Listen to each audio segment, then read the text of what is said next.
Entre 1939 y 1945, el mundo quedó atrapado en una pesadilla de una ferocidad sin precedentes.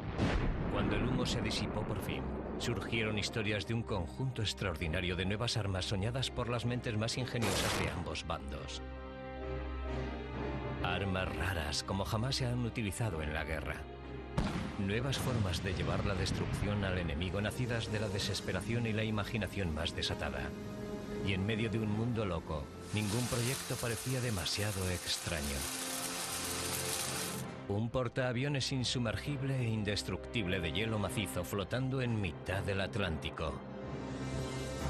Murciélagos americanos entrenados para llevar pequeñas bombas incendiarias a las ciudades japonesas. Bombas tan increíblemente grandes y poderosas que se introducían bajo tierra y provocaban terremotos. Armas raras. Capítulo 1.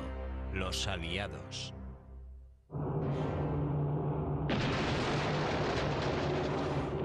En el bando aliado, algunas de las ideas más extremas nacieron en los primeros días oscuros de la Segunda Guerra Mundial.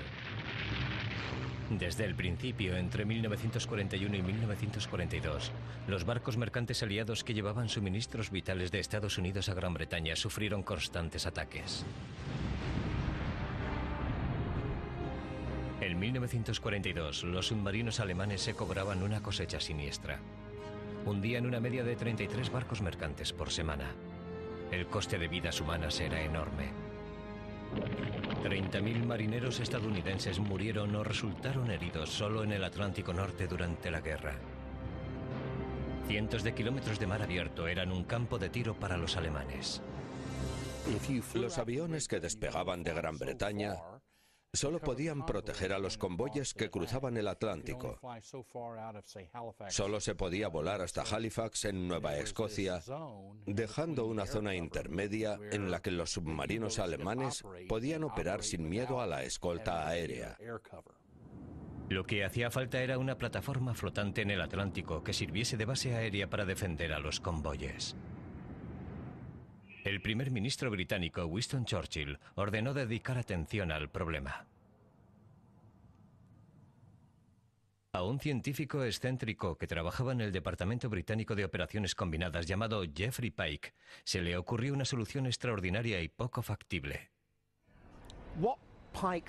A Pike se le ocurrió la idea de ganar la guerra usando icebergs, no solo como bases aéreas, incluso tuvo la idea de construir enormes arietes de 1.200 metros y 4 millones de toneladas que penetraran en los puertos enemigos. La gran idea de Pike era osada, sencilla y radical. Cortar un trozo de iceberg y remolcarlo hasta la mitad del Atlántico para utilizarlo como base aérea flotante con su pista de aterrizaje, depósito de combustible y artillería antiaérea. En una Gran Bretaña cada vez más acosada, la idea se acogió con entusiasmo. A Churchill le gustó tanto el concepto que dijo: las ventajas de una isla flotante son en este momento tan abrumadoras que la cuestión no precisa discutirse. Sin embargo, cuando Pike y los suyos examinaron la idea con detalle, se dieron cuenta de que no era tan fácil. El problema de cualquier iceberg es que si hay un 10% de él sobre la superficie, hay un 90% por debajo. Y como el almirantazgo calculó que haría falta una altura de 15 metros para que despegaran las naves, debía de haber la cantidad de casi 150 metros por debajo. Geoffrey Pike seguía convencido de que el hielo era la clave para construir plataformas flotantes en el Atlántico. Pike sabía que la mayor ventaja del hielo como material de construcción es que flota y no puede hundirse. Justo antes de congelarse, el agua de pronto se expande. Y ese hecho crucial, la expansión del agua en las últimas fases de su solidificación, hace que el hielo sea menos denso que el agua y que siempre flote. Así que a Pike se le ocurrió algo incluso mejor. Quizá podría utilizarse el hielo con todas sus cualidades para construir un barco. Lo llamó el barco Berg y mostró su aspecto en dibujos y planos. Un casco grande y cavernoso contendría hangares, depósitos de combustible, almacenes, aposentos, arsenales para aviones y una planta refrigeradora. Habría sido casi una ciudad flotante con el tamaño suficiente para alojar 150 aviones al mismo tiempo, una estructura extraordinaria. Un motor normal sería demasiado caliente para una nave de hielo. En lugar de eso se impulsaría por electricidad mediante un generador de 32.000 caballos que movería 20 hélices. Pero sobre todo, el casco de hielo tendría un grosor de 12 metros, con lo que la nave sería insumergible. Un barco de grosor convencional, aunque fuera de hielo, aún se podría hundir o podría volcar y causar problemas, de modo que unas paredes de 12 metros de grosor serían impenetrables para los torpedos y podrían repararse en el mar. Churchill lo vio como la solución a su mayor problema, los letales submarinos alemanes. Sin embargo, para construir con hielo algo de tal magnitud, haría falta ayuda. Al otro lado del Atlántico, Canadá posee clima y recursos para construir un barco de hielo. Churchill convenció al primer ministro canadiense Mackenzie King de construir un prototipo cuyo tamaño fuera la 10ª parte del proyecto final. Las obras se iniciaron al principio del invierno de 1942 en el lago Patricia, en el norte de Canadá. Fue la madre de todos los cubitos de hielo y parecía una casa enorme. Los que trabajaron en él lo llamaban el Arca de Noé. Se construyó el prototipo para ver si era factible. ¿Podría mantenerse congelado un bloque de hielo de ese tamaño? ¿Flotaría a los niveles deseados? Y funcionó. El hielo se mantenía con un equipo refrigerador instalado a bordo y el barco duró todo el invierno y el verano siguiente. Al empezar la construcción surgió un grave problema. Aunque en su estado natural el hielo es muy duro, como material de construcción no es tan bueno. Se quiebra. Mientras tanto, a Jeffrey Pike, investigando ahora desde Nueva York, siempre se le ocurría algo extraordinario. Pensó en un nuevo invento llamado hielo macro-reforzado, que era más fuerte que el hormigón. Era una mezcla de astillas de madera y hielo posteriormente congelada. Era un material que se podía trabajar con el martillo y la sierra y resistía el fundido. Este hielo reforzado se desarrolló en la Politécnica de Brooklyn. El inventor, el científico Dr. Herman Mark, lo llamó Pike-Gun en honor de Jeffrey Pike.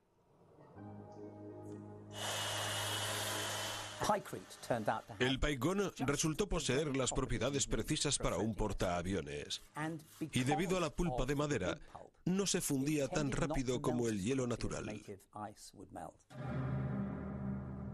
Churchill ya se había decidido. Un barco indestructible hecho de Pike-Gun era un arma con la que podría ganar la guerra.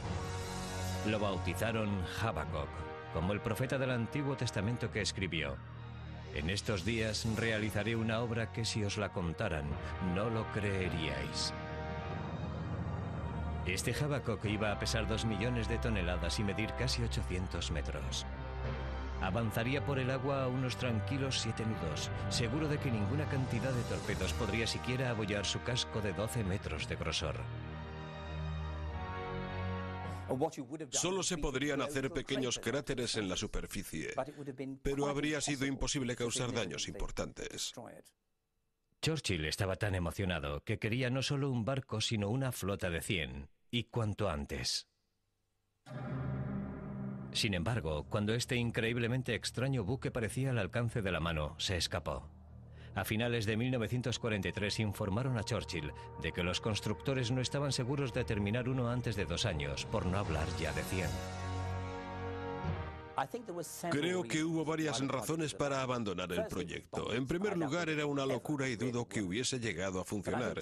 Pero creo que, en segundo lugar, más importante aún, la guerra se acercaba a su final. La tecnología aérea mejoraba rápidamente y la necesidad de una base en medio del charco empezaba a desaparecer.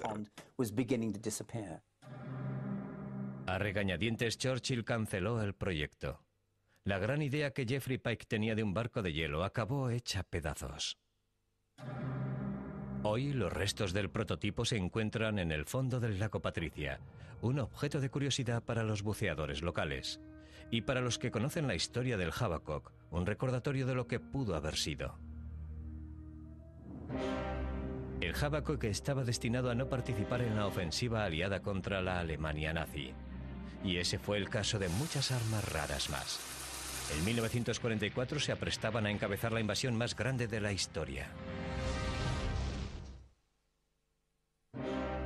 En junio de 1944, una poderosa fuerza se reunía en Inglaterra para preparar la mayor operación militar de la historia: la invasión de la Europa ocupada por los nazis. Bajo el mando del general Eisenhower, los ejércitos norteamericano y británico planearon durante meses cada detalle de la operación. Los tanques blindados iban a desempeñar un cometido vital. Si estos podían encabezar los desembarcos, los aliados contarían con una ventaja enorme. La idea convencional era cruzar el mar en una nave de desembarco, aunque la sorpresa debía ser parte vital de los planes del día D. La respuesta: construir tanques capaces de nadar. El ejército norteamericano buscaba que un tanque avanzara por el agua desde la Primera Guerra Mundial. Los resultados no siempre eran prometedores. Un tanque que podía nadar era el Duplex Drive, una variante del Sherman M4 desarrollada en el campo de pruebas Aberdeen del ejército estadounidense en Maryland y probado en la bahía de Chesapeake. Este es uno de los pocos que quedan.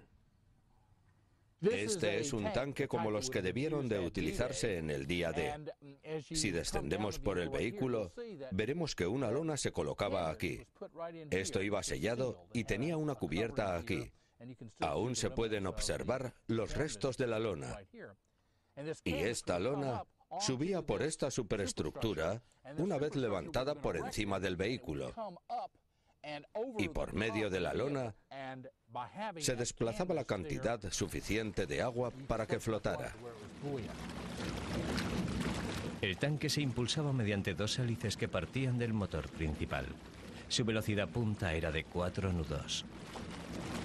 Aunque nadaban bastante bien en las aguas tranquilas de la bahía de Chesapeake, en el día D tuvieron distinta fortuna. De los 32 tanques lanzados al mar frente a la playa Omaha, solo 6 llegaron a la costa.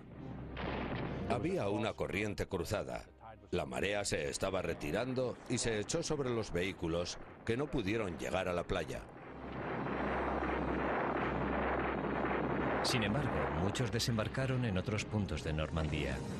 Los artilleros alemanes, pensando que eran barcos extraños, no les hicieron caso hasta que ya fue muy tarde.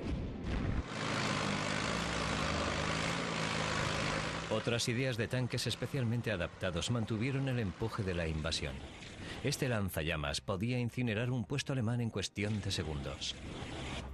Un tanque rinoceronte cortaba setos gruesos como un cuchillo corta la mantequilla.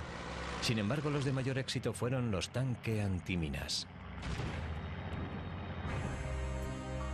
Estos se diseñaron para despejar un sendero por los campos de minas. Cada tanque tenía un rotor mecánico en la parte frontal. Al rotor se le incorporaban cadenas de 2 metros con bolas del tamaño de un puño para hacer detonar las minas. Ian Hamilton dirigió un tanque de estos en el día D. Se oye un fuerte golpe de la típica mina y el tanque da un pequeño bote. Aparte de reventar minas, estos tanques de aspecto extraño a menudo aterraban a los soldados nazis hasta el punto de la rendición. Cualquiera que vea esta aparición acercarse con estas cosas extrañas que dan vueltas en medio de una gran nube de polvo, yo también saldría corriendo. Sin embargo, no toda arma rara fue un éxito. En los meses anteriores al día D, los nazis reforzaron seriamente sus defensas. Para penetrar este enorme muro, el Departamento de Desarrollo de Armas Varias de la Marina Británica construyó un objeto extraordinario llamado Panjandrum. El Panjandrum era, creo yo, lo más cercano a lo que podemos llamar el absurdo. El Panjandrum debía ser la primera arma que llegara a las playas en el día D.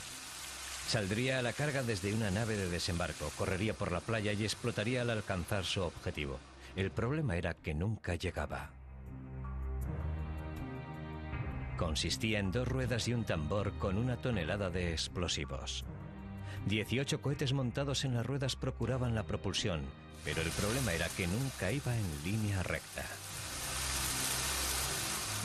Daba bastante miedo porque iba muy rápido y no se sabía a dónde iría a parar. No era seguro ponerse a verlo desde ningún sitio.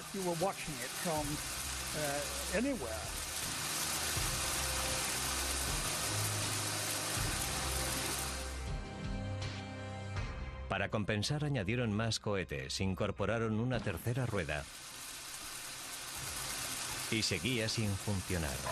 Aunque un cohete perdido procuró una diversión interesante a un perro curioso. Tras un año de pruebas, el Panjandrum alcanzó el punto crítico.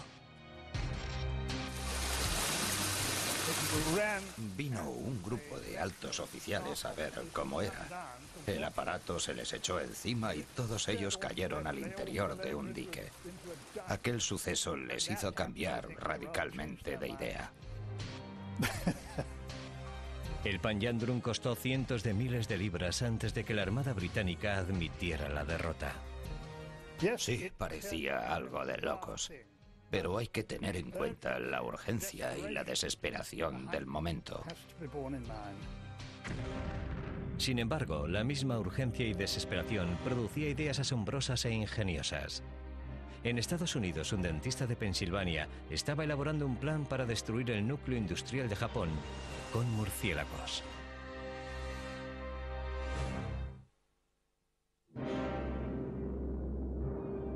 Cuando Japón atacó Pearl Harbor el 7 de diciembre de 1941, sus fuerzas parecían invencibles. Jamás se habían sentido los estadounidenses tan amenazados. De uno al otro lado del país, el presidente Franklin Roosevelt recibió una riada de ideas nuevas y ofertas de ayuda. Algunas eran muy poco corrientes. En la historia de la guerra se han utilizado todo tipo de animales, y en 1942 se añadió una nueva especie a la lista: el murciélago. La idea es fácil de explicar. Se toma 1 millón de murciélagos, se le da a cada uno una bomba incendiaria, se sueltan sobre Japón y se observa la enorme deflagración y la destrucción de una ciudad. La reacción de los que escuchaban mi relato de la bomba de murciélagos era ¿qué? Como diciendo, este tío me intenta tomar el pelo. No era una tomadura de pelo, pero sí una forma loca de hacer la guerra, sobre todo para los invitados a trabajar en el programa. Uno de ellos era un estudiante de biología de 17 años llamado Jack Cooper. Estaba una tarde en el laboratorio y entró un tipo que se parecía a Santa Claus, con ojos brillantes y mejillas sonrosadas. Nos habló de utilizar murciélagos para llevar bombas incendiarias a las ciudades japonesas. Una locura. El hombre de las mejillas sonrosadas era el Dr. Little Adams, un dentista de Pensilvania e inventor aficionado. Había 4 razones por las que Adams creía que su extraordinaria idea podía resultar. Los murciélagos llevaban a sus crías, a veces a 2 o 3, por lo cual tienen la fuerza para llevar una bomba pequeña. Se les puede inducir a la hibernación, por lo que son fáciles de manejar. Durante el día buscan la oscuridad, tejados y áticos, grietas y orificios para refugiarse. Y sobre todo, los había por millones, disponibles en cuevas por todo el país. Aunque las teorías del Dr. Adams eran sólidas, para hacer las prácticas debía convencer al gobierno para que procurase dinero y personal. No era tarea fácil para un dentista sin ninguna experiencia militar. Lo que necesitaba era un contacto en las altas esferas. Por suerte, Doc Adams era buen amigo de la primera dama Eleanor Roosevelt. El 12 de enero de 1942, Adams trasladó sus ideas al papel y lo llevó a la Casa Blanca. El presidente Roosevelt tuvo la amabilidad de mirar este papel y le escribió a su ayudante, que era William Donovan. Le escribió en una nota: haz que miren esto, Bill. Este hombre no está loco. Los líderes militares americanos, aunque escépticos, estaban desesperados por devolver el golpe a los japoneses y vieron que la idea tenía posibilidades. Los edificios japoneses, construidos sobre todo con materiales como bambú, madera y papel, arderían con facilidad. Si se soltaran sobre Japón 1 millón de murciélagos con bombas incendiarias, los resultados podrían ser devastadores. Un buen blanco era la ciudad de Osaka, en el corazón industrial de Japón. El plan de alto secreto, cuyo nombre en clave era Proyecto Rayo X, recibió con cautela la luz verde. El general Hap Arnold pidió al Dr. Adams que pusiera el plan en marcha. Adams formó un equipo de ayudantes. Entre el personal había incluso ex-gángsters de Al Capone que hacían de choferes del Doc.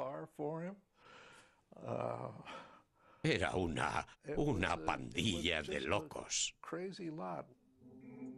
El equipo se trasladó a las cuevas de murciélagos de Texas y Nuevo México. Debían averiguar exactamente qué podían hacer los murciélagos y cómo manipularlos. ¿Qué murciélago era el mejor para llevar una bomba? Había millones de murciélagos en cada cueva, todos ellos muy distintos en forma y tamaño. Sin embargo, había uno que se podía considerar en serio para el proyecto: el cola libre mexicano. No era especialmente grande, pero lo había por millones. Este es el mexicano de cola libre, la especie que tanto abunda en las cavernas de Carlsbad y en casi todas las áreas de murciélagos del sudoeste de Estados Unidos. Capturar a los murciélagos suficientes era fácil. Inducirles a la hibernación enfriando la temperatura del aire era sencillísimo. Sin embargo, construir un instrumento incendiario efectivo que los murciélagos pudieran transportar era mucho más complicado.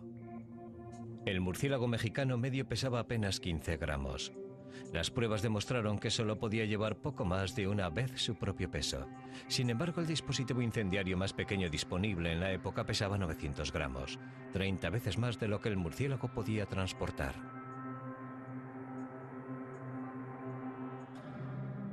Se asignó el proyecto a uno de los científicos más importantes del país, el químico de Harvard, Louis Feiser. Su tarea fue diseñar un instrumento lo bastante pequeño para que lo llevase un murciélago, pero con potencia para incendiar un edificio. Su idea era usar un invento suyo llamado napalm, que es una gasolina gelatinosa, en realidad una mezcla de gasolina y jabón líquido. Es compacta y relativamente ligera, es fiable, y en cuanto se prende, arde con mucha fuerza. Y además, cuando esta gasolina en gelatina se calienta, también se vuelve líquida y puede meterse por las grietas de los tejados, cruzar compartimentos, etc. Así, para el murciélago era el explosivo perfecto. Para llevar el napalm, Feiser desarrolló una pequeña cápsula de celuloide. Esta incluía una espoleta de tiempo retardado, pero lo más increíble es que aún pesaba menos de 30 gramos. La bomba se fijaba por medio de un clip implantado quirúrgicamente aquí, en el pecho del murciélago, de modo que quedara suspendida debajo de él o algo así. Y esa pequeña bomba era tan efectiva que se podía colocar sobre una plancha sólida, por ejemplo, de 3 por 3 metros de madera, y prendía sin tener que avivar el fuego. La efectividad se puso de manifiesto durante unas pruebas en la base aérea de Carlsbad, en Nuevo México.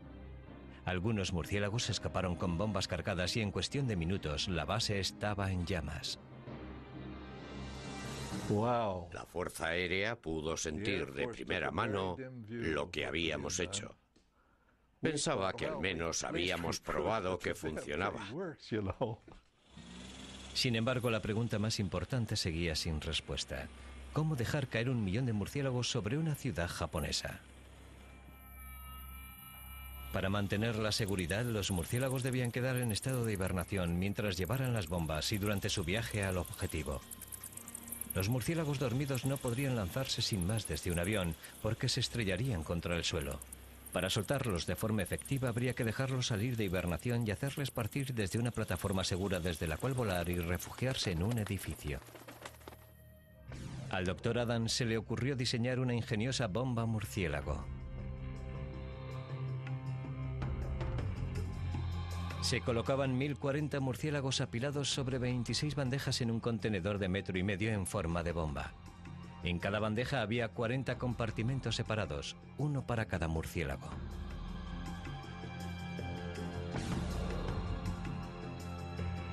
La bomba se iba a lanzar desde 1500 metros, con el descenso cuidadosamente controlado.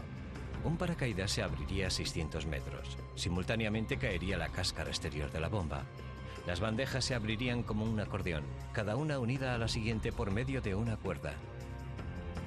Los murciélagos caían sobre la bandeja inferior. Entonces las bandejas flotaban lentamente hasta el suelo, dando tiempo a los murciélagos para despertar. Al salir volando, cada murciélago liberaba un cable del grosor de un cabello que conectaba la bomba a la bandeja. Ahora la bomba incendiaria estaba lista para detonar a los 30 minutos. El 15 de diciembre de 1943, la bomba murciélago se probó en el campo de pruebas Dagway en Utah. Se construyó en el desierto una aldea de estilo japonés para ver si los murciélagos se refugiaban en tejados y áticos como se esperaba.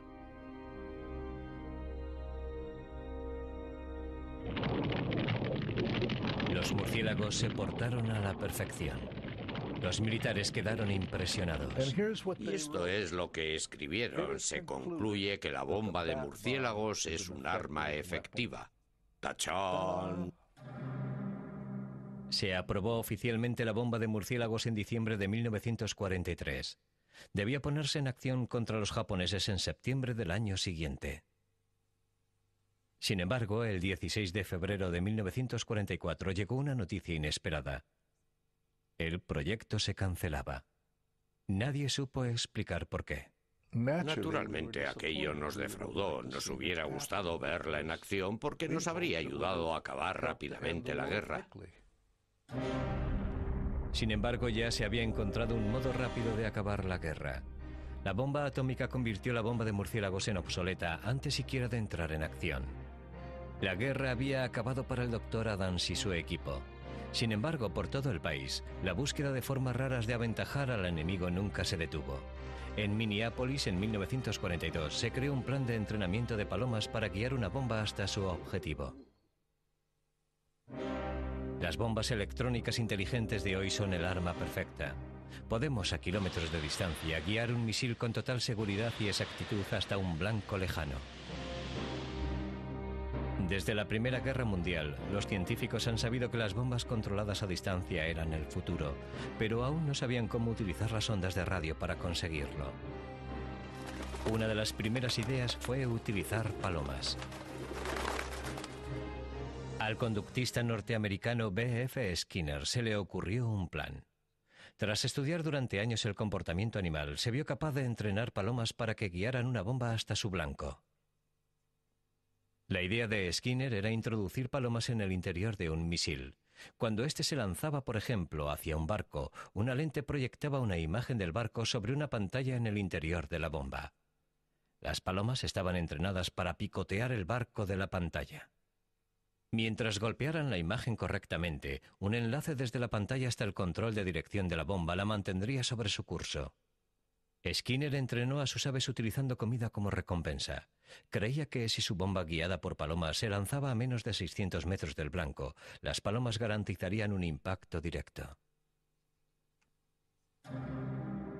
Al ejército estadounidense le gustó la idea hasta el punto de invertir $25.000 en un programa experimental. Se llevaron a cabo pruebas exhaustivas en los laboratorios.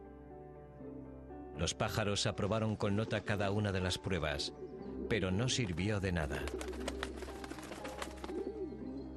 Cuando se presentó al Consejo Nacional de Investigación para la Defensa, no pudieron tomárselo en serio. El proyecto Paloma fue rechazado. Quizás habría funcionado, pero es que era demasiado raro. Así que ahora los científicos concentraban sus esfuerzos en el control remoto por medio de ondas de radio. Aunque para la mayoría seguía siendo material de ciencia ficción, el principio es bastante sencillo. El radiocontrol es un concepto simple. Se utiliza una señal de radio desde la fuente, el transmisor. Esta llega al receptor y allí se convierte en instrucciones mecánicas para un dispositivo, normalmente un canal para cada función. Ir a la izquierda, a la derecha, hacia arriba, hacia abajo, más deprisa, más despacio. En 1942, Estados Unidos lanzó su primer misil controlado por radio, el Azón. El Azón, que portaba una bomba de 220 kilos, se transportaba por aeronave hasta tener al alcance el objetivo. Una vez liberado, un bombardero controlaba su vuelo. Podía controlarlo enviando una señal de radio que ajustaba las aletas de la bomba, que se movía a derecha o izquierda. Eran unas armas extraordinarias, todo un salto tecnológico. Llevaron una exactitud al bombardeo aéreo jamás vista hasta entonces. El Azón fue la base para un arma maravillosa aún más rara. Su nombre en clave fue Operación Afrodita y llevó las fronteras de la tecnología del radiocontrol a nuevos límites. La Operación Afrodita fue una empresa conjunta del Ejército y la Marina. Se consideró tan peligrosa que los pilotos debían ser voluntarios. Uno de ellos fue Ken Waters. Necesitaban voluntarios para una misión especial, pero quien se presentara obtendría el equivalente a 5 misiones cumplidas y la cruz al vuelo distinguido. El plan consistía en convertir un viejo avión de guerra en una bomba kamikaze voladora. La nave iba cargada con 9 toneladas de explosivos. 2 osados pilotos volaban con la nave hasta los 3000 metros. Entonces armaban la bomba y saltaban, dejando que una nave nodriza cercana dirigiera el avión bomba por radiocontrol. Para despegar con una nave preparada para explotar, hay que ser una persona especial. El control de vuelo se entregaba a un bombardero en la nave nodriza. Este debía guiar el avión repleto de explosivos hasta su blanco. Debía controlar las válvulas, controlar la ascensión y el descenso de la nave. De modo que debía ser un tipo de radiocontrol muy innovador. El avión sin piloto, conocido como el Zángano, soltaba una estela de humo para que el bombardero del avión nodriza lo distinguiera con más facilidad. 2 cámaras de televisión transmitían a la nave nodriza imágenes del panel de instrumentos y la vista desde la cabina de la bomba voladora para facilitar la puntería del bombardero. La bomba y el avión nodriza fueron toda una revolución tecnológica. Ni sus propios pilotos llegaron a entenderlo del todo. Supongo que entonces ya habría oído hablar de la televisión, pero fue el primer televisor que vi en mi vida. Como la tecnología era nueva y aún sin probar, la operación entera resultaba increíblemente peligrosa. Pocas semanas después del primer vuelo, murió un piloto cuando perdió el control de su bomba voladora.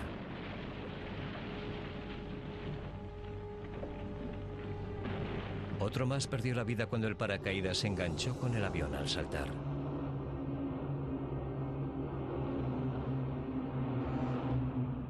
La parte más peligrosa de la misión, creo yo, era saltar desde el Zángano. Como íbamos a unos 270, 260 kilómetros por hora, la corriente me tiraba contra el vientre del avión. El tanque de humo me daba en la cara. Este tenía una costura de soldadura. Todavía la puedo ver así de cerca de la cara, como a esta distancia, y luego ya me alejaba. Ken Waters fue uno de los afortunados. La operación Afrodita iba a cobrarse la vida de más voluntarios. Uno de ellos fue Joseph Kennedy hijo, el primogénito de la familia más famosa de Estados Unidos. Se presentó voluntario. Y sin personas como él, dispuestas a arriesgar la vida, no se podía saber si esta tecnología iba a funcionar o no. En la tarde del 12 de agosto de 1944 le llegó a Kennedy el turno de pilotar el Zángano lleno de bombas. Con su copiloto Bud Willie despegó del aeródromo Fairfield para cumplir una misión en el norte de Francia.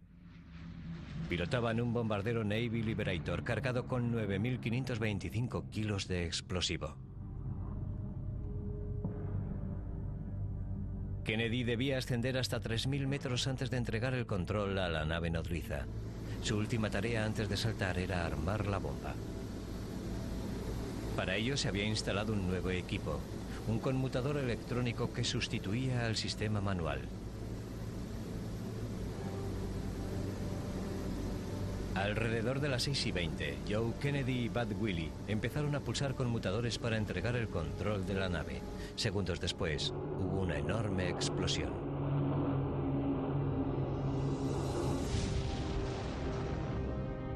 Nadie sabe exactamente qué ocurrió. Se especula con que, cuando Kennedy accionó el conmutador, hubo algún cortocircuito, ocurrió algo inesperado y el avión explotó, destruyéndolo todo a bordo. La destrucción total del avión dejó pistas escasas de lo que habría salido mal. Sin embargo, una cosa parece clara: la nueva tecnología había fallado.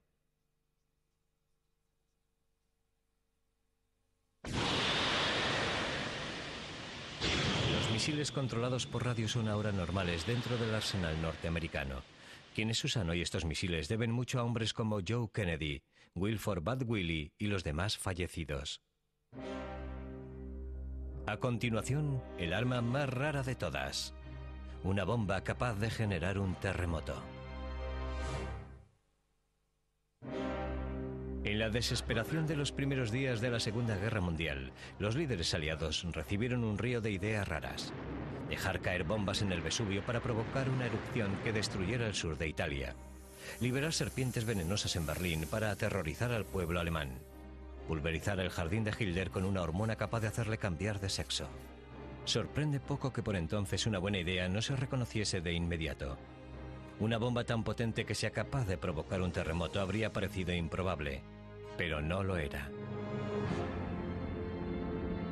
Durante la Segunda Guerra Mundial, el peso de las bombas que caían desde los aviones estaba entre 225 y 1.800 kilos.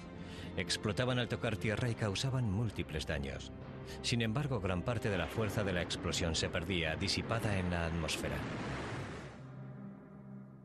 Un ingeniero británico tuvo una idea asombrosa que era mejor. Una bomba mucho más grande y pesada, capaz de una mayor destrucción, y no solo por su tamaño. La Tallboy fue un arma rara y asombrosa de la Segunda Guerra Mundial. Se componía de 9.900 kilos de explosivo, un tipo de bomba que jamás se había utilizado antes. Lo verdaderamente raro de esta bomba enorme era su capacidad de destruir un objetivo sin necesidad de impacto directo. La bomba terremoto se diseñó para enterrarse a 30 metros bajo tierra antes de detonar. La explosión subterránea debía provocar un efecto terremoto capaz de registrarse en la escala Richter. Si se hace explotar una bomba bajo un edificio y logramos generar un hueco, elevaremos ese edificio junto con el suelo y luego caerá con él. No podrá aguantar eso. La bomba terremoto fue obra del diseñador británico de aviones Barnes Wallis. Wallis sabía que una bomba gigante detonada bajo tierra provocaría un efecto terremoto, pero había un problema: ¿cómo hacerla llegar hasta allí? Había dos factores críticos: tamaño y forma. Esta arma monstruosa de 9.900 kilos debía soltarse desde 12.600 metros para que alcanzara la velocidad máxima. A diferencia de cualquier bomba anterior, era de forma delgada y aerodinámica. Las aletas estaban ligeramente torcidas para que el misil girara como una bala saliendo de un rifle. Llegaría al suelo a la velocidad del sonido. Un cono de acero especialmente reforzado y de 10 centímetros de grosor impedía que se desintegrara en el impacto.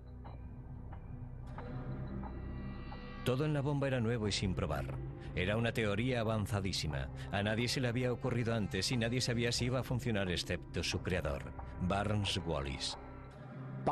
A Barnes Wallis le bastó con dibujar el boceto de un trozo de papel para saber que una bomba con el tamaño suficiente y a velocidad suficiente iba a acabar bajo tierra. En realidad es así de sencillo. Sin embargo, en 1940 una bomba así precisaba algo de fe. Ni siquiera había un avión capaz de transportarla. Barnes Wallis era diseñador de aviones, no experto en municiones. Sus ideas no se habían probado. El gobierno británico, poco convencido, rechazó la idea. El momento crucial para Wallis llegó con el éxito de otra asombrosa invención suya: la bomba de rebote. Wallis la diseñó no solo para que se deslizara por la superficie del agua, sino para que llegara con rosca, lo cual arrastraba la bomba bajo el agua, donde una explosión provocaría mayores daños a las presas alemanas.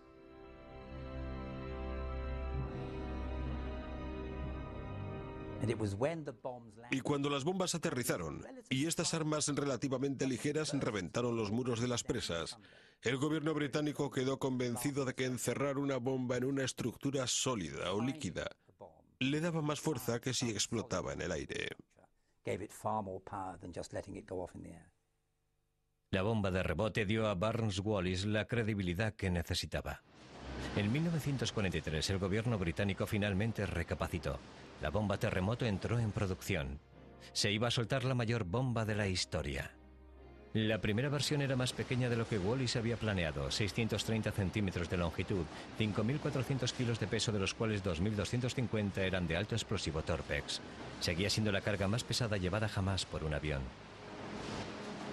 El Escuadrón 617 de la RAF efectuó las primeras incursiones. Uno de sus primeros blancos fue el muelle de submarinos de Brest, en la costa noroeste de Francia. Sus defensas eran de un grosor de 6 metros de hormigón reforzado y no se veía cómo incluso la bomba terremoto podía afectarlas. Estudiamos fotos de estos muelles que parecían formas cuadradas u oblongas en el puerto, y nos hablaron de la importancia de que los destruyéramos si era posible, o al menos los dañáramos. Atacaron el 5 de agosto de 1944. Ni siquiera un tallboy podía penetrar 6 metros de hormigón reforzado. Sin embargo, a la increíble velocidad de 960 kilómetros por hora, las bombas dejaron un cráter de 2,70 metros en la superficie de los muelles.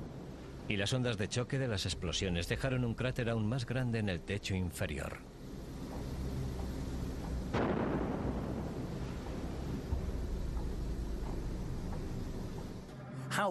Era raro ver un arma capaz de destruir un objeto sin penetrar en él del todo. Y junto con una ola gigante, una especie de mini tsunami procedente del mar, hicieron volar trozos de hormigón en todas direcciones. Los líderes aliados, inspirados por el éxito, decidieron seguir avanzando y desarrollar la bomba terremoto a pleno tamaño. Su nombre clave era Grand Slam. Llevaba 9.900 kilos de explosivo y medía 7,80 metros. Hubo que retirar las torretas de artillería y las puertas del bombardero Lancaster para subir a bordo esta arma gigante. El 14 de marzo de 1945 se utilizó por primera vez. El objetivo, el viaducto ferroviario de Bielefeld, una línea de suministros vital para las fuerzas nazis. Aunque habían caído 3.000 toneladas de bombas sobre ella o en sus aledaños, seguía en uso. Desde cualquier tipo de altitud se veía como una cuerda delgada. Por muy bien que se apuntara, hacía falta mucha suerte para bombardear el viaducto mismo. Sin embargo, Barnes Wallis dijo que la Grand Slam era un arma tan enorme que no tenía ni que tocar el viaducto. Solo debía enterrarse en el suelo y lanzar las ondas de choque que destrozarían el viaducto como en un terremoto. Donde 3.000 toneladas de bombas fracasaron, una extraordinaria bomba Grand Slam tuvo éxito en cuestión de segundos.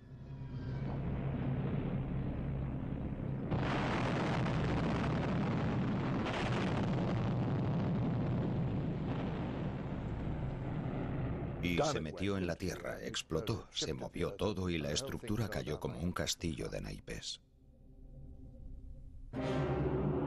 En total se utilizó 41 veces durante la guerra, causando daños increíbles en cada ocasión. Todo debido a la visión, el nervio y la determinación de un solo hombre, Barnes Wallis.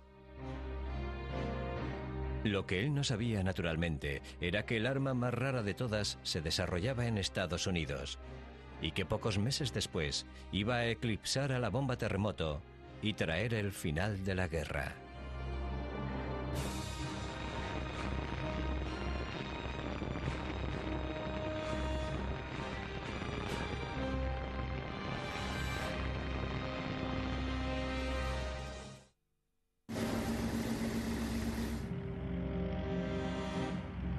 En 1939, la Alemania nazi desató una increíble máquina de guerra. Según se desarrollaba el conflicto más salvaje de la historia, los jefes nazis obligaron a los científicos alemanes a producir un conjunto incluso más raro de armas. Algunas eran revolucionarias, otras sencillamente puro delirio. Todas ellas se crearon para llevar la devastación a todos los rincones del globo y mantener el dominio del Tercer Reich durante 1000 años. Un bombardero global capaz de volar por el espacio a 20.000 kilómetros por hora para llevar la destrucción a cualquier capital del planeta. El primer rifle de asalto del mundo capaz de doblar una esquina. Un arma de vórtice creada para derribar un avión generando un tornado. Armas raras. Capítulo 2.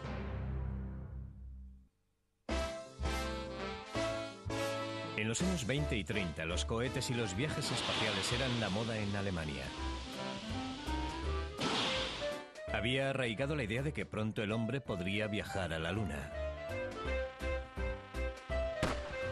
Bueno, quizá no tan pronto.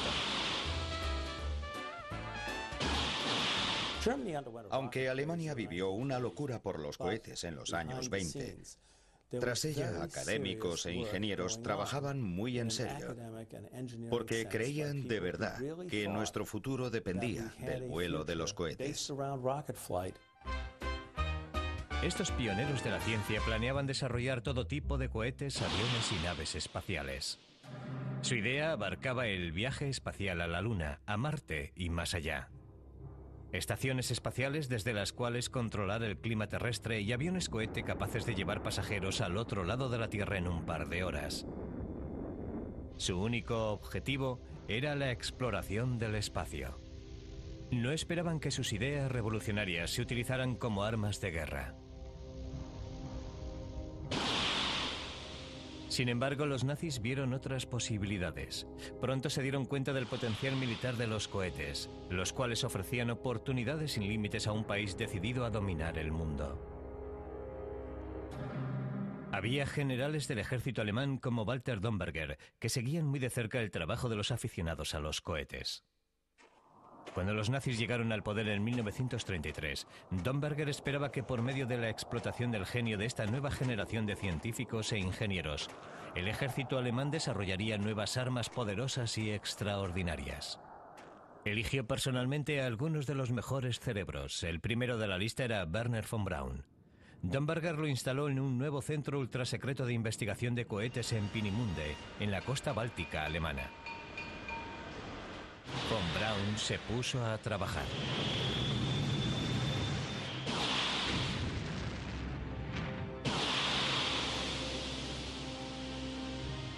Contando con financiación ilimitada, von Braun construía un cohete tras otro. No para viajar a la Luna, sino para desarrollar el primer misil balístico intercontinental del mundo.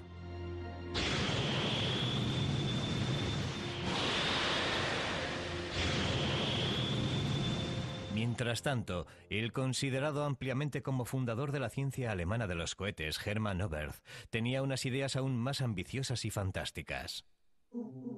Oberth creía posible la colonización del espacio. Propuso poner en órbita una estación espacial. También pensaba lanzar un espejo gigante al espacio que reflejara amplios rayos de sol sobre porciones oscuras de la Tierra. Aunque en origen eran ideas de paz, ahora las ofrecía como armas en apoyo a la empresa bélica nazi. Digamos que tenía una personalidad dual. Por una parte era pacifista, por otra guerrero. También decía, mi espejo espacial podría usarse también con fines militares. Podría incinerar naves en el mar. Podría dirigir el espejo espacial a concentraciones de tropas y destruirlas. Podría dirigirlo a las ciudades y dejar agujeros enormes en lugares como Londres o Nueva York. Sin embargo, las ideas de Oberth se adelantaban en exceso a su tiempo. Aunque trabajó para los nazis en Peenemünde, su rueda espacial y su espejo se veían como armas maravillosas para el futuro, cuando los nazis hubieran ganado la batalla por la Tierra. Sin embargo, en 1943, las ideas de dominación mundial se batían en retirada. La guerra cambiaba su curso. Una ola tras otra de bombarderos B-17 norteamericanos diezmaban las ciudades alemanas. En privado, muchos líderes alemanes empezaban a temer que no ganarían la guerra. Entre ellos Hermann Göring, jefe de la Luftwaffe. Hermann Göring se dio cuenta ya en 1943 de que había serias posibilidades de que Alemania perdería la guerra. La producción en masa de los bombarderos B-17 norteamericanos era abrumadora. Si no se lograba atacar sus fábricas, Alemania perdería la guerra. Así que Göring buscó inspiración en los ingenieros de cohetes. Un científico brillante llamado Eugen Sanger tuvo la idea de un avión capaz de viajar por el espacio. Si queremos ver un ejemplo de cómo será exactamente el futuro, fijémonos en los asombrosos diseños de Eugen Sanger. Este hombre planeaba lo que llamaba un bombardero antípoda, capaz de volar hasta el otro lado del mundo. El bombardero espacial de Sanger se adelantó decenios a su tiempo.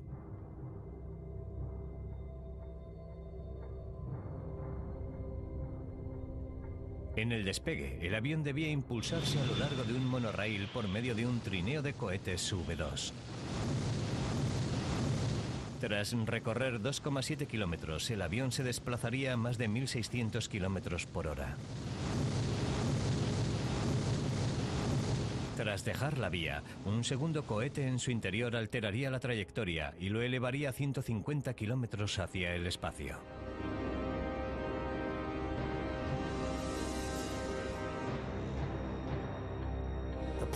La idea de Eugen Sanger era poner un avión en órbita, de modo que gran parte del combustible se consumiera en la ascensión. Pero una vez en los límites del espacio, podría actuar más o menos como un planeador. Entonces descendería sobre las capas altas de la atmósfera, como una piedra que salta sobre la superficie de un lago. Un piloto llevaría el avión hasta el límite de la atmósfera terrestre. A una velocidad de 21.600 kilómetros por hora, daría la vuelta a la Tierra en 2 horas. Podría dejar su carga letal en cualquier ciudad del mundo. Aunque los alemanes no tenían capacidad nuclear, planeaban usar una bomba que difundiera partículas radiactivas a la atmósfera. La bomba del bombardero Sanger habría sido un alto explosivo de 2.200 kilos envuelto en sábanas de sílice radiactivo. El aparato se dejaría caer a unos 600 o 900 metros sobre la ciudad que fuera a destruir.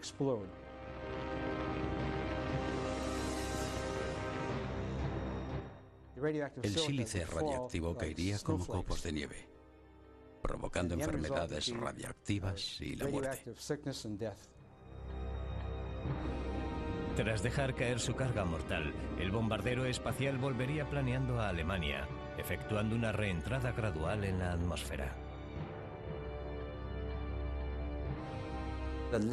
El aterrizaje venía a consistir en descender planeando sin ningún tipo de impulso, muy parecido a la lanzadera. La diferencia entre el bombardero antípoda y la lanzadera moderna es que esta carece de motores y el bombardero los tenía. Se trataba, sin duda, de un arma revolucionaria capaz de alterar el curso de la guerra. Göring inmediatamente colocó a Sanger en su propia base de investigación en el norte de Alemania, con instrucciones de desarrollar el bombardero antípoda. Sin embargo, Sanger tenía un secreto. Sabía muy bien que su idea tardaría años en realizarse. Sin embargo, desesperado por obtener fondos, omitió a Göring los detalles de calendario. Incluso convenció a los líderes nazis de que el bombardero antípoda podía ser una herramienta útil de propaganda. Los nazis estaban encantados por contar con una nueva arma en su arsenal de propaganda, y Eugen Sanger estaba encantado porque le financiaban su pasatiempo favorito. Cuando Hermann Göring se dio cuenta por fin de que el bombardero antípoda se adelantaba demasiado a su tiempo, su estado de ánimo cambió de repente. Creo que Sanger tuvo suerte de no acabar en algún campo o presidio por hacer lo que los alemanes consideraban un despilfarro de recursos y dinero para la guerra. Tras la guerra, el informe de Sanger sobre su bombardero antípoda se sometió al cuidadoso análisis de los aliados. Algunos de sus rasgos, como el sistema de reentrada en la atmósfera, puede apreciarse en la lanzadera espacial de hoy. Existe una diferencia crucial. La principal diferencia, por supuesto, es que la lanzadera se eleva en un cohete, mientras que el bombardero antípoda de Sanger tenía que haber llegado por sí mismo. Lo cierto es que no habría funcionado. Hace falta un cohete multifase para conseguir que algo como ese bombardero alcanzara una posición casi orbital. Es imposible que un avión con ese peso pueda llegar a ponerse en órbita con su propio combustible. La inventiva y ambición de los nazis no conocía límites. Ayudados por notables ingenieros, produjeron numerosas armas raras y fantásticas de destrucción que funcionaban de maravilla, como un arma capaz de dar la vuelta a una esquina.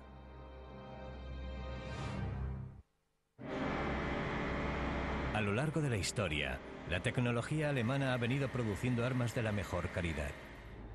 No solo eran más grandes y mejores que las de cualquiera, estaban mucho mejor concebidas y se producían con mayor eficiencia. Uno de los mejores era el MP-44, el primer rifle de asalto del mundo. Lo que hace de esta arma algo singular en 1944 es que sea al mismo tiempo semiautomática y automática. Por semiautomática quiero decir que cada vez que se aprieta el gatillo dispara una bala, pero se puede colocar en fuego automático pleno y entonces cuando se aprieta el gatillo seguirá disparando hasta vaciar el cargador. Nadie poseía un arma que se le pudiese comparar.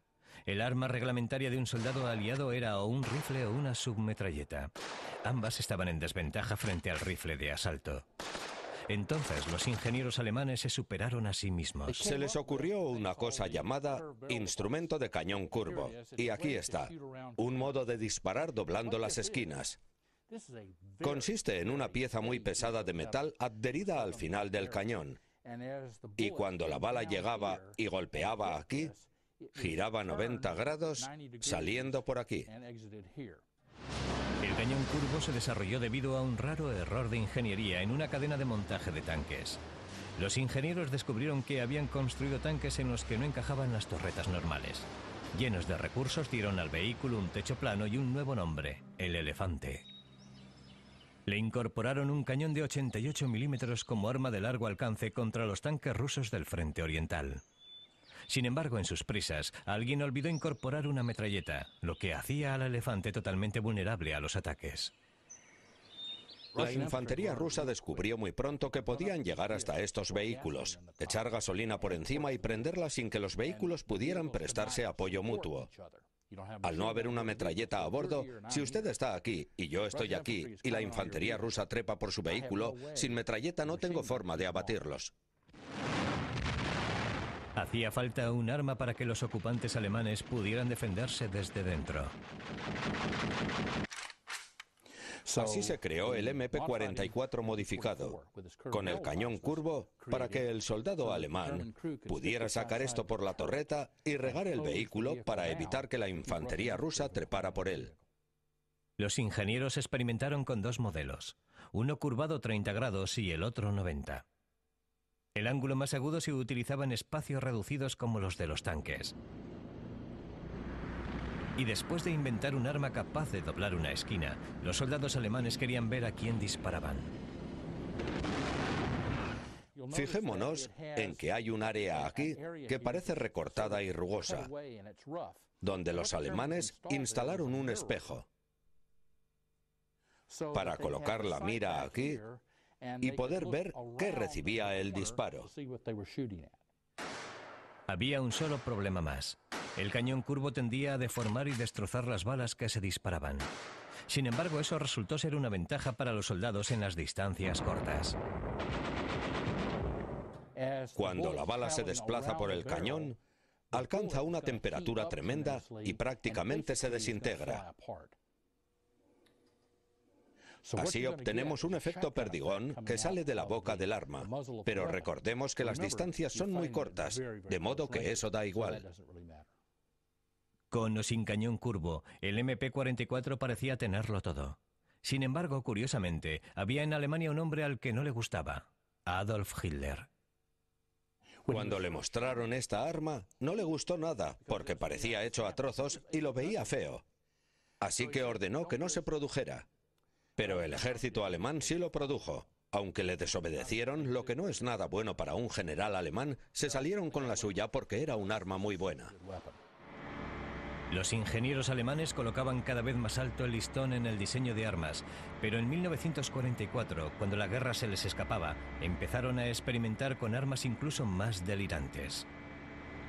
Cañones que sorprendentemente no disparaban balas ni proyectiles, sino elementos de la naturaleza. Estas armas fueron creación de Albert Speer, ministro de armamentos de Hitler. Instaló bases de investigación en Alemania y Austria para desarrollarlos. Esta era una de ellas. Pueden parecer dos altavoces gigantes, pero en realidad era un arma sónica para matar.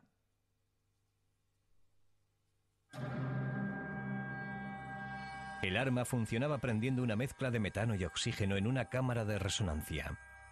Esto creaba una cadena de explosiones hasta 1500 por segundo, que enviaban un rayo sónico potente y concentrado, amplificado por receptores parabólicos. La presión del sonido era insoportable. Equivalía a sumergirse 9 metros bajo el mar en términos de presión. Una presión que se invertía cientos de veces por segundo.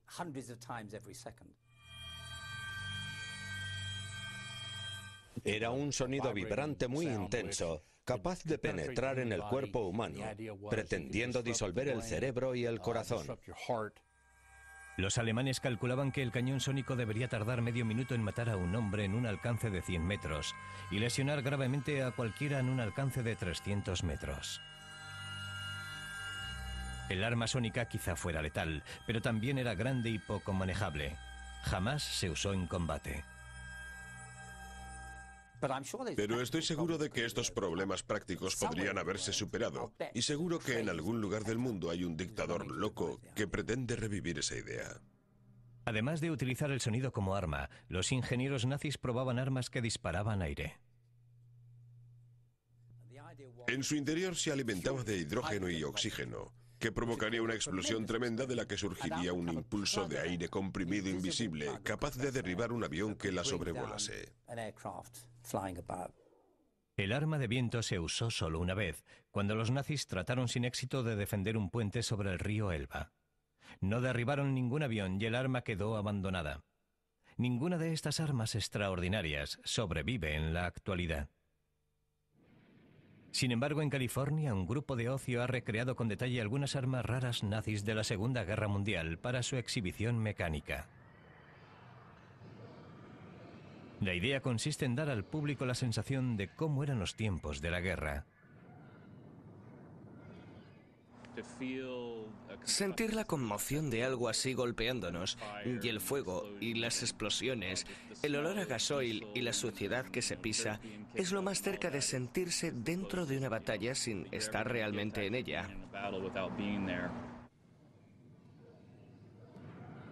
En este espectáculo las armas son inofensivas, hacen mucho ruido y derriban maquetas. Sin embargo, utilizan los mismos principios que usaban los nazis hace más de 60 años. Por supuesto, los diseños son los originales alemanes de la Segunda Guerra Mundial. Ellos son los abuelos de estos trabajos con cañones de vórtice, armas sónicas y demás. Este es un cañón de vórtice a escala. La versión original alemana era como 20 veces mayor. El cañón alemán creaba un vórtice o remolino con fuerza suficiente para arrancar las alas de un avión. Este cañón, aunque mucho más pequeño, opera sobre principios parecidos. Se coloca una carga explosiva en el interior del cañón y al encenderlo se dispara un vórtice invisible hacia el aire a 160 kilómetros por hora.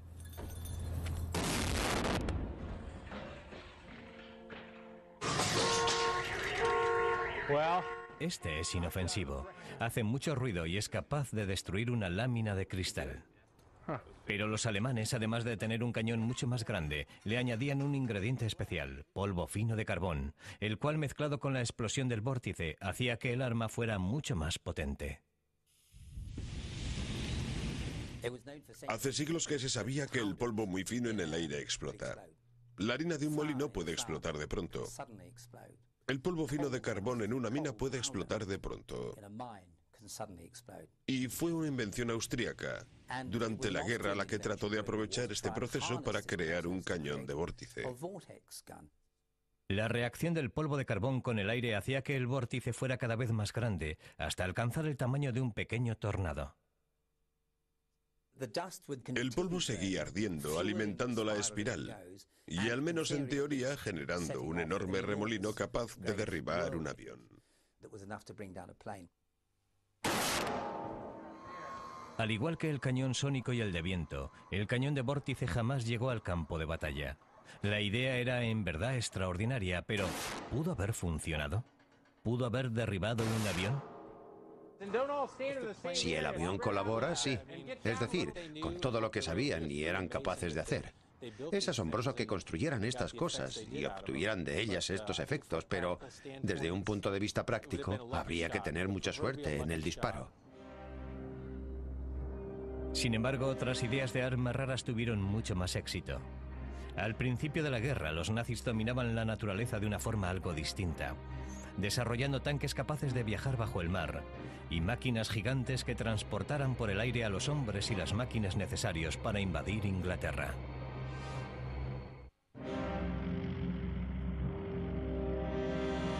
Junio de 1940.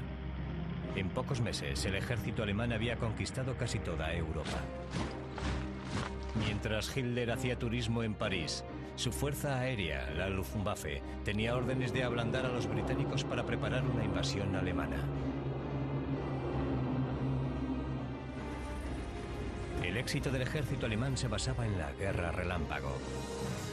La pura rapidez y sorpresa de sus feroces ataques anulaban toda defensa. Sin embargo, Gran Bretaña planteaba un nuevo problema. Hitler debía dar con la forma de lanzar un nuevo ataque sorpresa cruzando los 40 kilómetros del Canal de la Mancha. Quería una fuerza invasora de 160.000 hombres fuertemente blindados en las costas de Inglaterra, con rapidez y sorpresa máximas. Alemania invirtió profusamente en planeadores de asalto en los años 30, los cuales utilizó con éxito notable en 1940 durante la invasión de los Países Bajos, pero eran planeadores muy pequeños, capaces de llevar como mucho a 10, 15 o quizá 20 soldados. Hitler pidió a la fábrica Messerschmitt que produjera un diseño para algo mucho más grande. Asombrosamente, antes de 14 días, ya tenían los dibujos del planeador más grande de la historia. Podía llevar casi 10 veces más carga que cualquier otra nave alemana. Hitler la quería de inmediato. Planeaba invadir Inglaterra en cuestión de semanas. En Messerschmitt debían construir deprisa. La obra se inició el 11 de junio de 1940. Se ordenó la colaboración de prisioneros de guerra. Se reclutó a las empresas de la zona para el suministro de materiales. La nave se bautizó como Gigante y su tamaño era asombroso. Medía 54 metros de punta a punta de ala y su fuselaje iba a tener casi 30 metros de eslora. Para mantener el bastidor ligero desarrollaron una fórmula singular de madera y acero. La estructura principal se formaba con tubos huecos de acero reforzados con nervios, 22 en cada ala. Se daban forma en una fábrica de muebles cercana. Una fábrica de camas fabricó el bastidor de acero de las grandes puertas de carga en el frontal del avión.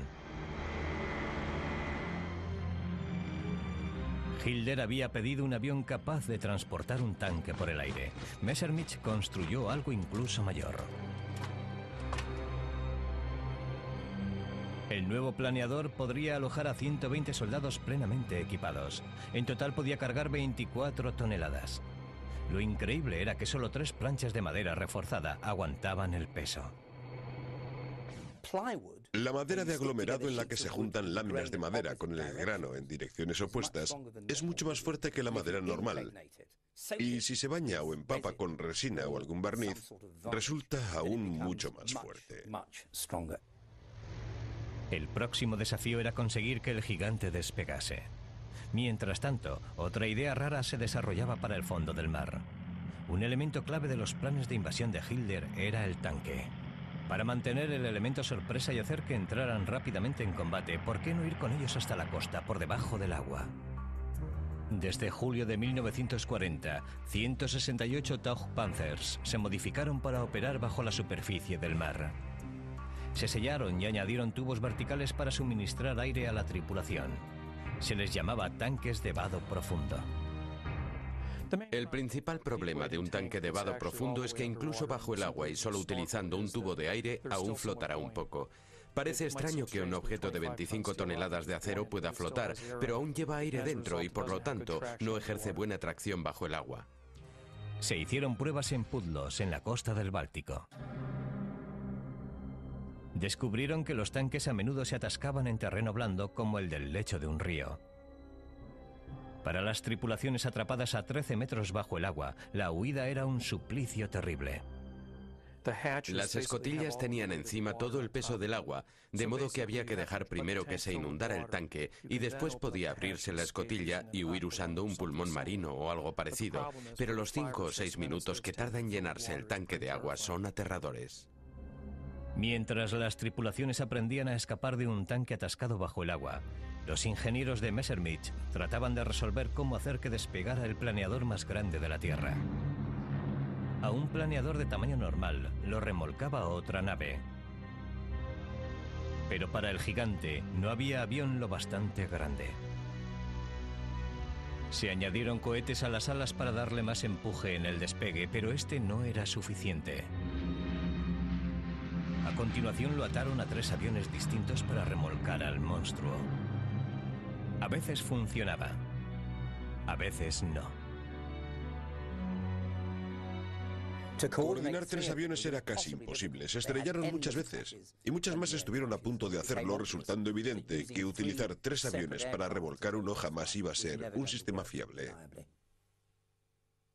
La idea siguiente era sencillamente extraña. Tomar 2 aviones, cortarlos por la mitad, añadir un motor más y volver a unirlos.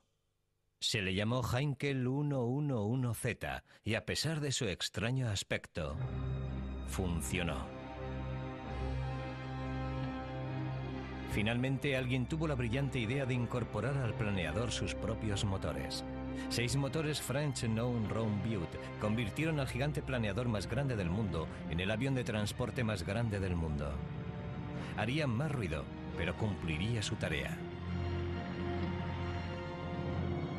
Los tanques bajo el agua y los planeadores gigantes eran ideas extrañas, pero ambas podrían encabezar la invasión de Gran Bretaña. Sin embargo, la resistencia continuada de la Fuerza Aérea Británica convenció a Hitler de que debía pensarlo mejor. En septiembre de 1940 se anuló la invasión de Gran Bretaña. Sin embargo, el gigante volador y los tanques submarinos cumplieron su papel cuando Hitler invadió Rusia en 1941. En plenos avatares del conflicto, la máquina de guerra alemana producía ideas aún más ingeniosas. En 1944, los nazis, con unos sorprendentes aviones de despegue vertical, devolvieron el golpe a los bombarderos estadounidenses que diezmaban las ciudades alemanas. Al inicio de la Segunda Guerra Mundial, Alemania poseía la mejor fuerza aérea del mundo. El bombardero Junkers 88 y el caza Messerschmitt 109 eran rivales para cualquier aeronave del mundo.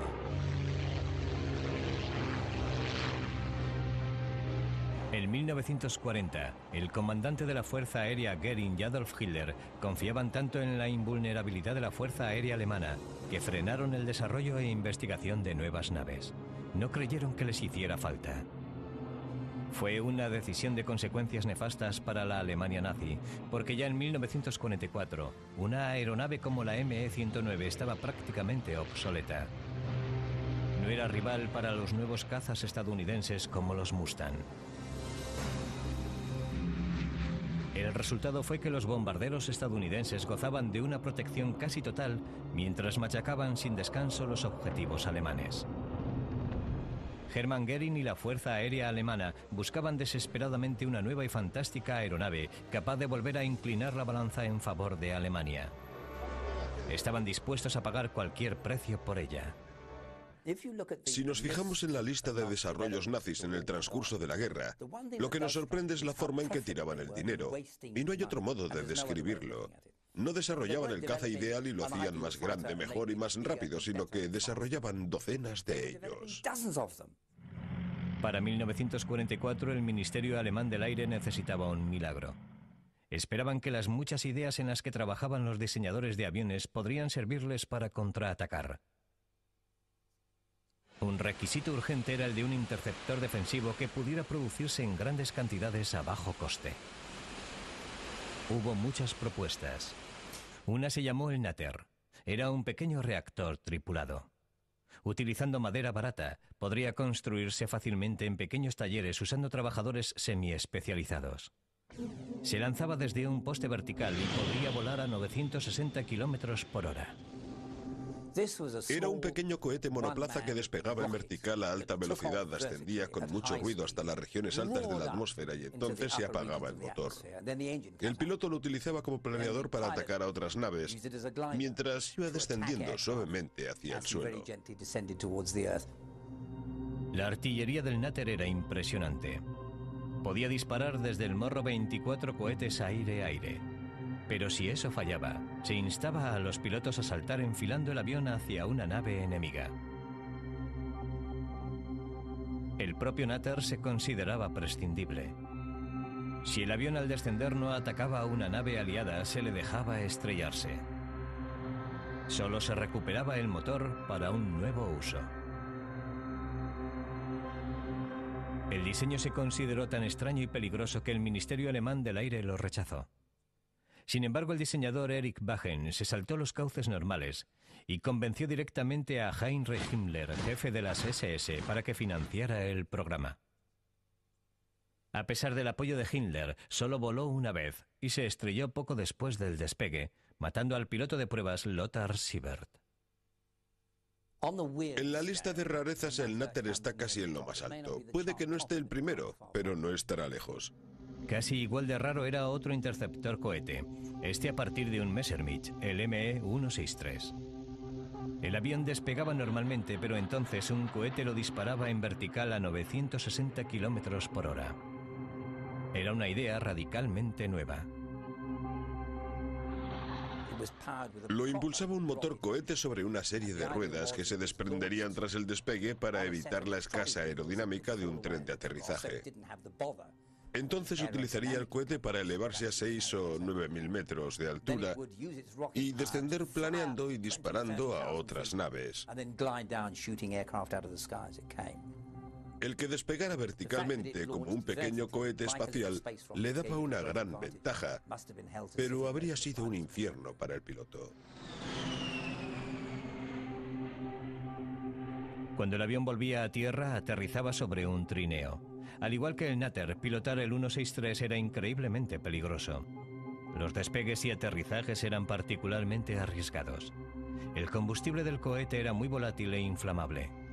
Un pequeño error del piloto podría provocar una explosión. De los pilotos que murieron a bordo del 163, solo el 5% murieron en combate. El resto perdieron la vida intentando hacerlo funcionar. ¿Y en la escala de rarezas qué puesto ocupa el Messerschmitt 163? Pues no está tan arriba como el Natter. Fue un éxito. Funcionó, pero no dejaba de ser una locura. A pesar de las pérdidas humanas, el 163 pudo haber sido un éxito. Pero no logró detener el flujo incansable de bombarderos estadounidenses y pronto Goering se enfrentó a otro problema. Los bombarderos aliados tenían tanto éxito con las bases aéreas que Alemania se quedaba sin pistas para sus aviones.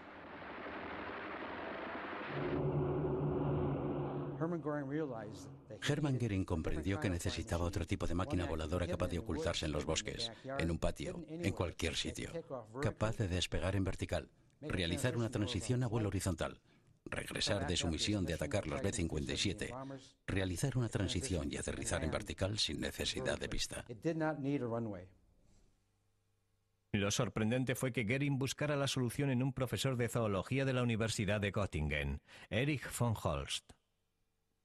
Este era un profesor excéntrico con una pasión de siempre por las libélulas y los colibríes. Le fascinaba su forma de volar, en concreto cómo despegaban en vertical y volaban en horizontal. Creía posible aplicar estos principios de la naturaleza a una máquina voladora artificial. Utilizando papel y tiras de goma, diseñaba y construía modelos que copiaban las características voladoras de la libélula. Su artículo Die Triflügel, el ala impulsada, proponía un avión de despegue vertical. Tal diseño era un anhelo hacía tiempo en el mundo de la aviación. La empresa Focke-Wulf de ingeniería aeronáutica y otras muchas pensaron que podría funcionar. A Hermann Göring en 1944 le parecía una solución perfecta. El Triflügel habría tenido una altura de 9 metros.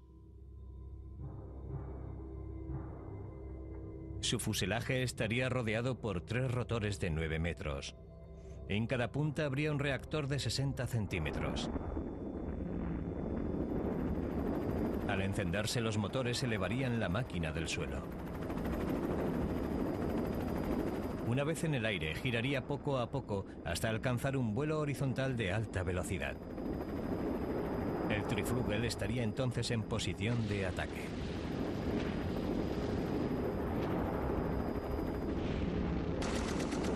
Se elevaría a una altitud de vuelo de unos 8.400 metros para enfrentarse a una formación de bombarderos esperando destruir algunos o quizá incapacitarlos para que posteriormente un Messerschmitt Bf-1 109 o un Focke-Wulf 190 pudiera arrebatarlos. Para aterrizar, el Triflügel regresaría a vuelo vertical. Pero no dejó de ser una idea. La guerra había terminado antes de que cristalizase y no creo que hubiese funcionado. Por eso la considero el arma más rara de todas. Sin embargo, se preparaba algo igual de raro a medio mundo de distancia. El mayor aliado de Alemania, Japón, trabajaba en la forma de convertir ondas de radio en un rayo mortal.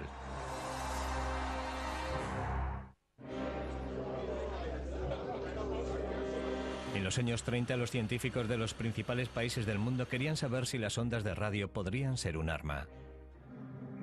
Una idea muy difundida era la de convertir ondas de radio en un rayo mortal. Ya era un ingrediente típico de las películas de ciencia ficción. Los japoneses en particular pretendían desarrollar el arma. Es interesante que los japoneses buscasen esta tecnología. Era un arma considerada ciencia ficción en la época, y solo los japoneses se la tomaron en serio como para dedicar programas al desarrollo de un rayo de la muerte. Sin embargo, tras una profusa investigación, los científicos japoneses aparcaron la idea. Se dieron cuenta de que la tecnología no estaba suficientemente avanzada. En resumen, hacía falta una fuente de energía. No eran capaces de generar microondas con fuerza suficiente para construir un arma. Los japoneses no llegaban a nada con los rayos de la muerte, pero los científicos británicos y estadounidenses habían dado un gran salto con las ondas de radio, el radar. Las ventajas del radar eran evidentes. Un sistema capaz de advertir con antelación de un ataque aéreo sería una defensa muy valiosa.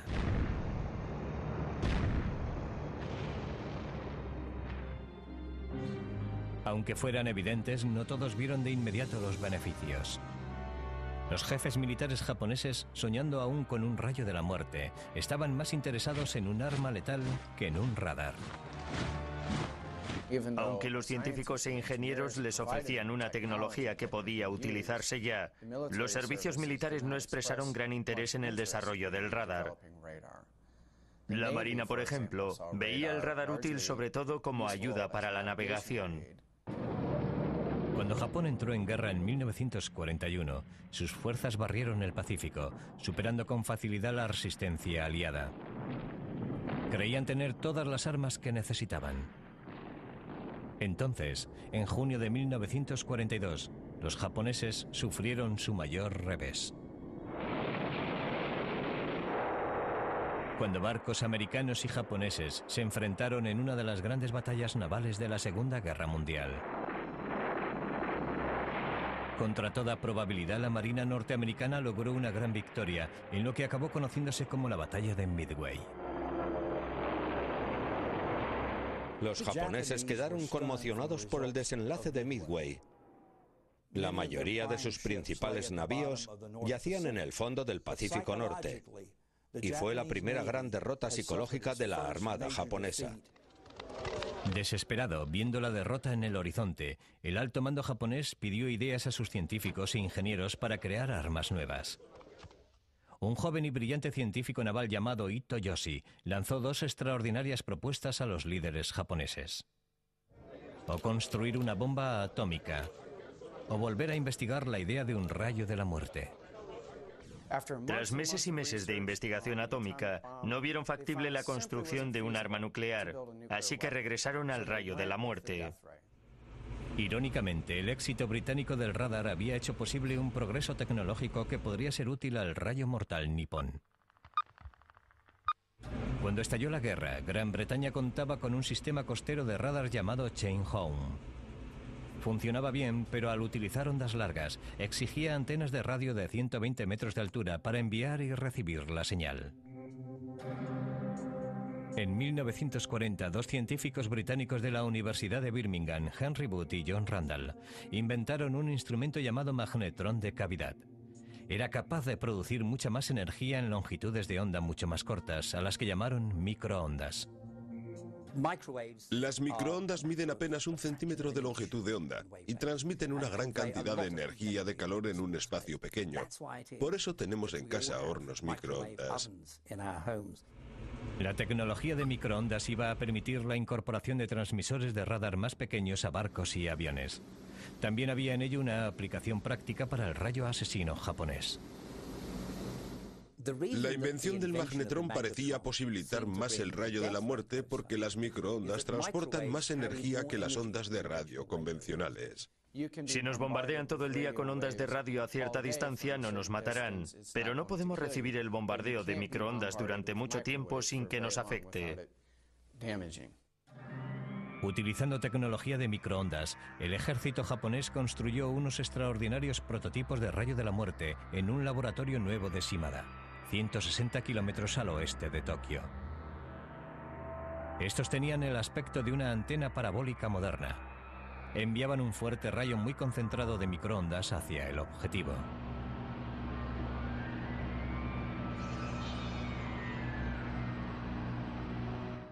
Se trata de un dispositivo que se puede apuntar hacia un ejército invasor y en un barrido freír a todos los que se nos acerquen.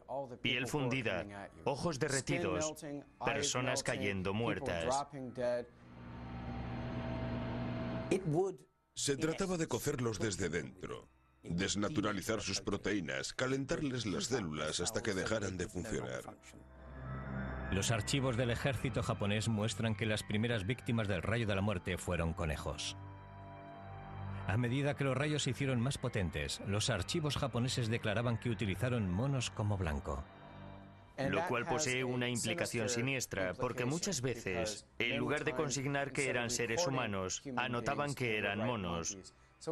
De modo que es posible que el ejército utilizara también a seres humanos en esta investigación del rayo de la muerte. No lo sabemos seguro, pero es muy probable que sí.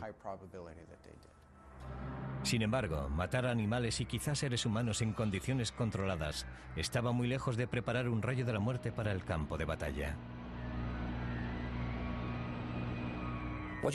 Se trata de conseguir un arma capaz de derribar a una persona a una distancia considerable, lo cual es muy distinto de bombardear a un pasmarote con microondas. Los japoneses esperaban instalar rayos de la muerte en los barcos y en toda la costa para eliminar ejércitos invasores y derribar aviones. En las pruebas averiguaron que un rayo de la muerte podía incapacitar vehículos en movimiento cortocircuitando su sistema eléctrico, pero solo a la distancia de unos pocos metros. ¿Pudieron haber llenado los japoneses la costa con emisores de microondas contra cualquiera que se acercase? Por supuesto que no. La cantidad teórica de energía necesaria es la de todas las centrales de energía del mundo. La guerra acabó antes de que el rayo japonés de la muerte estuviera listo para la batalla. Cuando los líderes japoneses firmaron la rendición formal el 2 de septiembre de 1945, tal vez concluyeran que si hubieran decidido concentrar su investigación en el arma más rara de todas, la bomba atómica, quizás el resultado de la Segunda Guerra Mundial habría sido muy distinto.